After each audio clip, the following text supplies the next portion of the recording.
Voici l'exercice du moule de levier. Ce qu'il est intéressant de remarquer, c'est que ici, nous avons une succession de poches. Une première poche a une profondeur de couleur jaune. De même contour pour certaines parties, une poche a une profondeur un peu inférieure de couleur rose pâle. Et une partie des contours sont encore exploités pour faire un dernier niveau de poche en vert. Quand on réalise une poche, tout comme une extrusion d'ailleurs, il est possible de dessiner en réalité dans l'esquisse plusieurs contours, du moment qu'ils ne sont pas imbriqués, qu'il n'y a pas d'intersection entre ces contours, le logiciel comprendra où il doit mettre de la matière.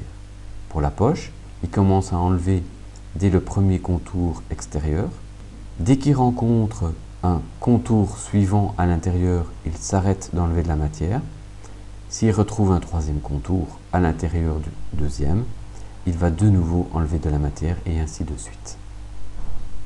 Regardons cela sur une pièce que j'ai commencé. Donc sur un bloc de matière, j'ai décidé de dessiner l'esquisse sur la surface supérieure. On va se mettre bien en face de cette esquisse, j'y suis. Voilà le genre de réalisation que nous allons faire. Alors, ici, plusieurs choses intéressantes. Je vais tout supprimer pour montrer comment j'ai travaillé. On peut travailler d'abord en exploitant certains contours proposés dans les boutons de contour. On a des pré-contours qui sont proposés, par exemple ici, contour oblong. Le contour oblong, je vais m'arranger pour le mettre dans l'alignement du trait horizontal de notre axe. Je clique une première fois, je peux relancer la commande.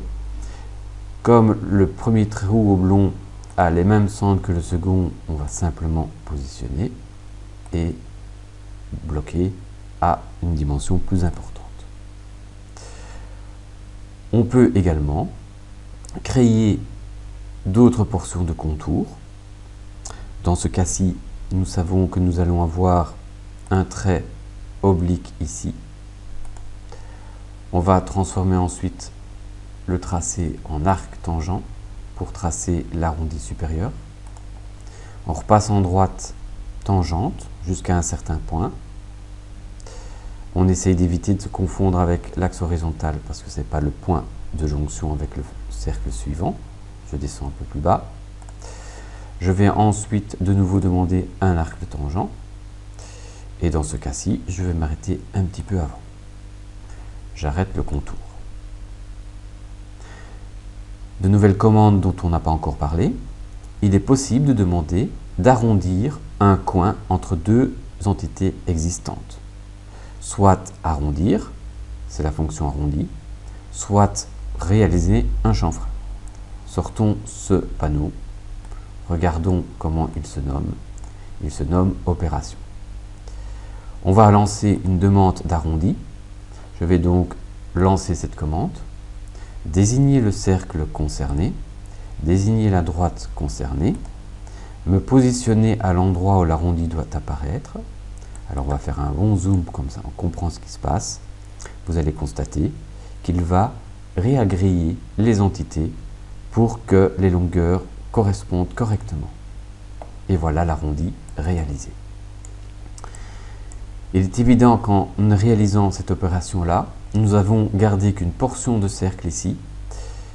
Il a disparu dans cette zone-là. Il va falloir donc recréer un arc de cercle dans ce cas-ci.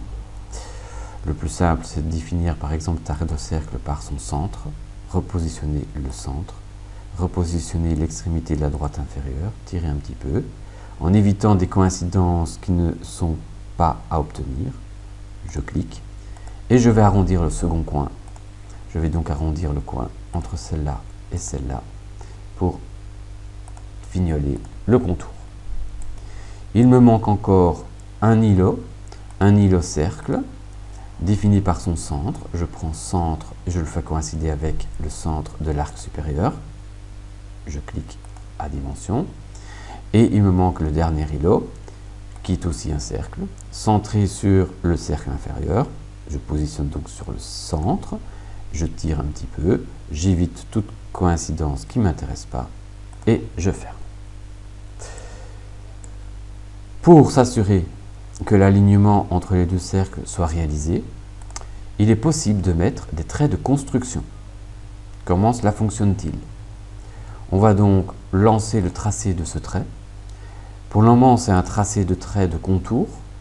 Il doit changer de fonction. Je le positionne aux extrémités des cercles. Et ensuite, tant qu'il est sélectionné, je vais changer ses attributs. Et je vais le transformer en élément de construction. Si je clique, il change d'aspect effectivement. Attention, ce bouton a une double fonction, puisque en même temps, il impose le type de tracé. Donc, si je crée d'autres entités, n'importe lesquelles, vous constatez qu'elles sont construites en trait de construction. Il faut donc par la suite désactiver la commande si vous voulez continuer à faire du tracé de trait de contour. Malheureusement, j'ai oublié de désélectionner ce trait-ci et donc il est redevenu trait de contour. Je vais donc le remettre en trait de construction, sélectionner dans le vide, en cliquant dans le vide. Je sors donc de cette commande de modification d'attribut. Je peux maintenant demander de refaire un tracé en trait continu si d'autres traits continus doivent être réalisés. Une fois que c'est fait, à quoi ça va-t-il me servir? Eh bien, je vais imposer une verticalité sur ces deux droites-là. Il vous suffit maintenant de définir les dimensions et positions de tous les éléments de manière à obtenir la pièce finale. Vous voyez qu'ici, il manque encore quelques définitions importantes et donc vous allez devoir les définir. Encore une petite chose à faire, s'assurer, pour avoir une bonne symétrie, que le trait qui est ici soit en tangence avec le cercle ici en bas. Pas difficile, on peut désigner, demander la tangence, et donc il va prolonger les deux entités pour repérer une tangence. Et on réadapte maintenant les différentes dimensions. Une fois que c'est fait, vous sortez de là, quand donc l'esquisse est entièrement verte. Voilà. Vous avez le contour complet, intérieur-extérieur de la première poche. Vous pouvez lancer la fonction poche que nous connaissons maintenant. Vous le faites à la profondeur voulue. Ici, je vais dire par exemple 5, ce qui n'est pas forcément celui de l'exercice. Voilà. Et nous avons réalisé notre première poche à premier niveau. La seconde poche à niveau va, elle, exploiter les contours de la première poche. Comment va-t-on faire? Je désigne le fond pour pouvoir tracer le contour de la poche suivante. Et si vous êtes attentif, vous vous rendez compte que nous avons un îlot autour de cet îlot-là. Nous avons une poche, une portion de poche. On va donc faire confondre les deux cercles. Comment? Eh bien, on va les rendre concentriques. Excusez-moi. On va les rendre concentriques. On va récupérer le contour qui est là. C'est une nouvelle commande dans les opérations. C'est la commande projection des éléments 3D. Comment cela fonctionne? Il suffit, ici je vous le montre en 3 dimensions, il suffit de désigner des arêtes du volume existant pour qu'il les importe dans votre esquisse. L'importation va avoir une couleur jaune. Je lance la commande. Si je désigne le contour arrondi qui est ici, il l'aura inséré en couleur jaune. Je me remets en face. Voilà donc une première poche réalisée. Dans la même poche, je peux définir également le contour un peu plus profond autour de ces îlots-là. Je vais simplement exploiter soit un contour existant, c'est-à-dire de nouveau utiliser ma commande de projection. Donc je lance la commande. Si vous désignez une face au lieu d'une arête, il prend toutes les arêtes de la face. Regardons. Voilà, effectivement, il a importé donc ce contour jaune-là. Par contre, l'autre contour n'est pas assez complet. Je vais donc retracer un trou oblong et lui demander de coïncider avec des éléments de la poche précédente. Je vais faire coïncider. Premier. Je vais faire coïncider, puisqu'il doit avoir même diamètre et même centre. Coïncider. OK. Il semblerait que cela pose problème. On va supprimer la cote. Voilà. Comme ça, il est libre de coïncider comme il le veut. Et on va faire enfin coïncider cet arrondi-là avec l'arrondi principal. Donc, coïncidence. OK. Voilà donc le second contour défini. Si les dimensions manquent, vous les mettez, comme par exemple ce cercle. Et puis, vous pouvez sortir.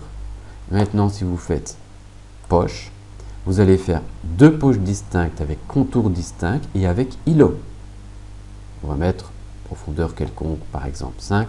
Je fais OK. Pourquoi j'ai eu une erreur?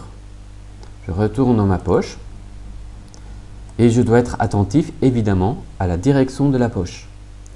Ici, le logiciel a repéré de la matière en haut et en bas et malheureusement pour nous, il essaye d'enlever par le haut, ce qui évidemment ne fera rien. On va inverser, on va redemander un aperçu. Maintenant, il le fait sans aucune erreur. Voilà. Le dernier îlot qui fait encore le tour de celui-ci, qui va encore un peu plus profond, mais je vous laisse le réaliser.